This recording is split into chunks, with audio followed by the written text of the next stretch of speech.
So, if you live in the UK and you've been anywhere near twitter.com in the last week or so, you're probably aware of the recent story surrounding Sophie from Mars. But if you're not, oh boy, strap in. I didn't put on any makeup for this. I just, usually I have a whole song and dance with my video topics where I theme the outfit, but this is the best we're getting today because I'm too heated about this topic. Sophie from Mars is a trans YouTuber, streamer, and content creator who the Conservatives would probably label under trans gamer because that seems to be the most derogatory thing they can think to call someone outside of mislabeling them a groomer. I've been a fan of hers for a few years now and thoroughly enjoy her content, which I discovered because I like video essays about media, and that's mostly what she does. Although her transness is the main subject of this story, it is not her entire world, and she is a fully rounded person with interests and opinions outside of her trans identity. Also, Sophie identifies as trans and non-binary, so I absolutely should be using they them pronouns in this video as well. I did not because I, as somebody who does not want to offend trans people, as a rule, I tend to default to referring to trans women as she, because some trans women find it uncomfortable to be referred to as they, because to them it feels like invalidating their identity, because it seems like that's the only time that conservative people can understand they pronouns is when using them to refer to trans people, because they're assholes.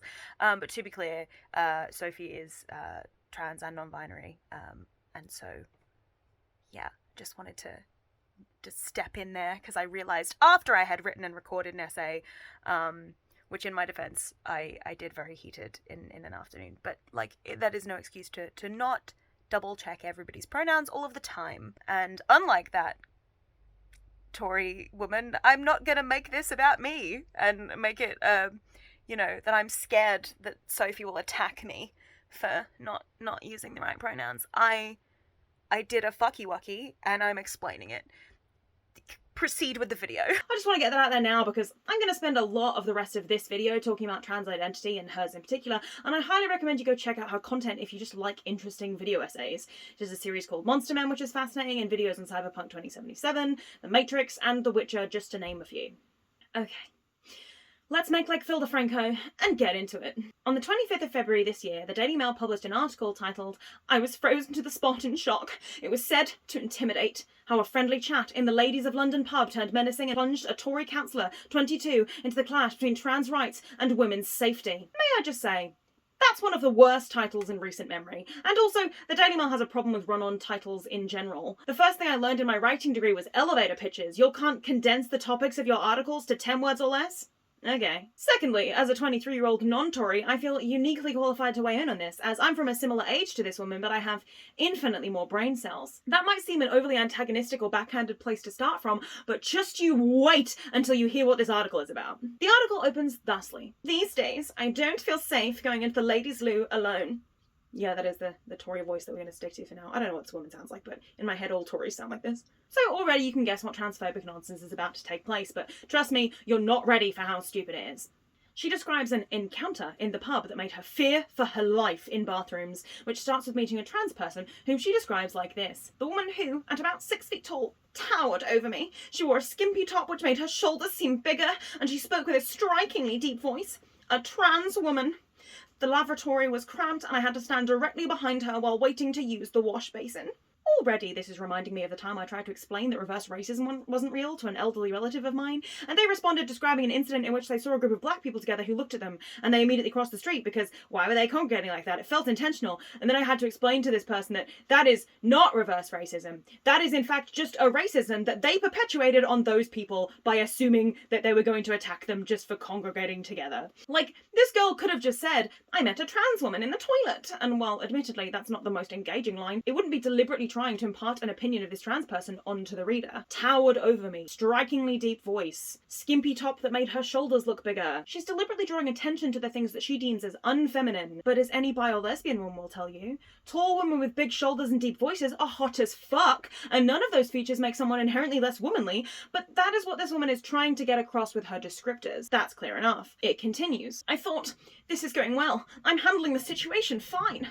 I didn't treat her any differently. Why would I? We spoke about the paucity of loo paper, the dreadful taps, and temperamental hand dryer."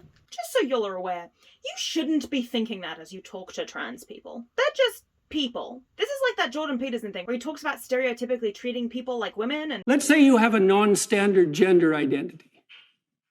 Okay, what the hell are other people supposed to do about that? Like, what are the rules here, right? Because if you're a woman, I kind of know how to treat you.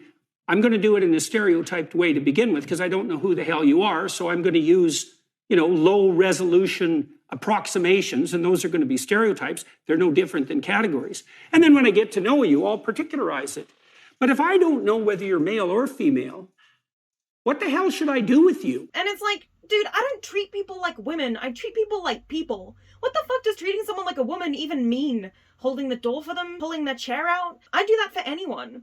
Talking down to them? Talking about womanly things? What are womanly things? I can't go down this rabbit hole right now, it's too much of a tangent, but it's such a conservative gotcha to be like, but if they're trans, how am I supposed to treat them? I don't know, dude, like a normal person. Stop being a weird freak and just conduct yourself like a polite member of society. And this is where the article goes batshit bananas. It was as she moved to the door to leave that it happened. I remarked that we had no choice but to awkwardly shake our hands dry, and she turned to me and replied, "I'm gonna wipe my hands on my penis." I'm using some creative license here. I imagine that's how she heard it. With that, she disappeared. Until this, our conversation had been quite positive and pleasant. Now, I was frozen to the spot in shock. There's no doubt in my mind that this was a threat of sorts. Why would you assert the fact that you had a penis in a female single-sex space? I felt I had been flashed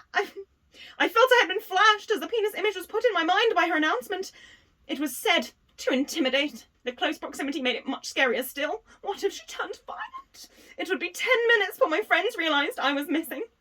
They were waiting outside, and when I told them, they were equally shocked. I just wanted to get home. Okay. So first of all, Sophie didn't say this. As she said in her own rebuttal article, which is very good and I'm linking it below so you all can read it, on my way out, she was talking about the hand dryer not working and said we'd have to shake our hands dry, to which I replied, "I'll just wipe my hands on my jeans." Now, putting aside how fucking hysterical it is to mishear jeans as penis, like I really, really don't want to give Freud any more credit than he's due, but my god, I know a Freudian slip when I see one. This is just blatant transphobia. Because let's say I'm with my trans friends in the bathroom and there were no hand dryers and one of them said this to me. I wouldn't take it as a threat. I would laugh hysterically because it's a comedy genius thing to say. No trans person would say this around a cis person they just met in a female bathroom because most trans people spend a good portion of their life trying desperately not to be hate crimed at all times. But in a room of people who know them, if somebody said this, it would kill. There is nothing inherently threatening about the word penis. I've had some terrible experiences with men. I've been assaulted and groped and jeered at, and I'm not the biggest fan of penises in general due to my well-documented asexuality. But someone just like making an offhand, jokey-sounding remark about wiping their hands on their dick instead of a paper towel is not a threat of assault. It's a non-issue. It's a nothing burger. And it's funny as fuck. Even if Sophie did say this, which we have established that she didn't, what part of that sentence constitutes a threat? Explain it to me like I'm 5. Ruby said, quote, "I felt like I had been flashed." Okay, but were you? Did Sophie, at any point, flash you? The answer is no. Ruby said she felt it had been said to intimidate. But why did it intimidate you? Why does a trans woman walking around with her penis, which by the way, you've just assumed she has, intimidate you? Why is that an attack on you personally? Now, she spends the rest of her article talking about the importance of female-only spaces, the way all transphobes do, whilst also claiming to support trans rights to live an authentic lifestyle. Like that doesn't include taking a shit. But I want to zero in on something more insidious. Right after she describes the incident, she says this: "This brief but deeply troubling episode played on my mind for the rest of the week, and I found myself examining all sides of the debate over whether men who self-identify as women should have access to female-only spaces. Who, I reflected, would want to hear about this, and who would care? Cabinet Minister Kimmy Badenoch has been vocal on this issue, and I wrote to her about what happened. Doing so made me feel a bit better. I also wrote to the pub. One thing I didn't do, however, was tell the police. I didn't want to be accused of transphobia for saying this person was in the wrong bathroom. Here's my question, Ruby. What were you going to tell the police? Because at no point in your interaction did Sophie do anything worthy of arrest. You claim not to have told the police because you didn't want to be accused of transphobia, which is correct. That would be a transphobic thing to do, to call the police on a trans woman who did nothing to you just using the bathroom.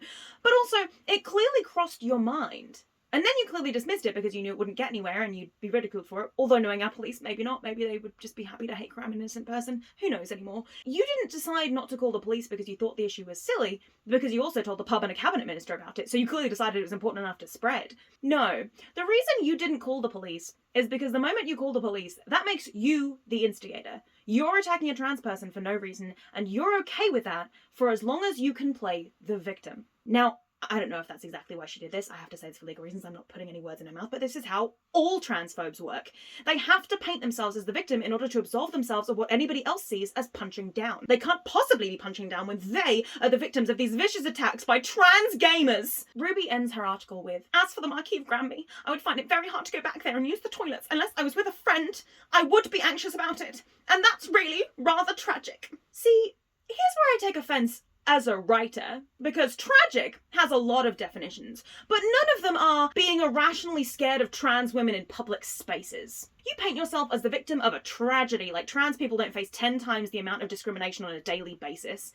The tragedy is, as Sophie herself pointed out, that she was only in that pub because she was at a vigil for Brianna Key, a 16-year-old trans girl held by over 1,000 trans people outside of the Department for Education. The tragic irony of protesting how trans people are treated and then going into a bathroom only to be treated with disgust and fear for the crime of existing while trans. The tragedy of a 16-year-old trans girl who was only mourned by the media as a victim until her transness was disclosed.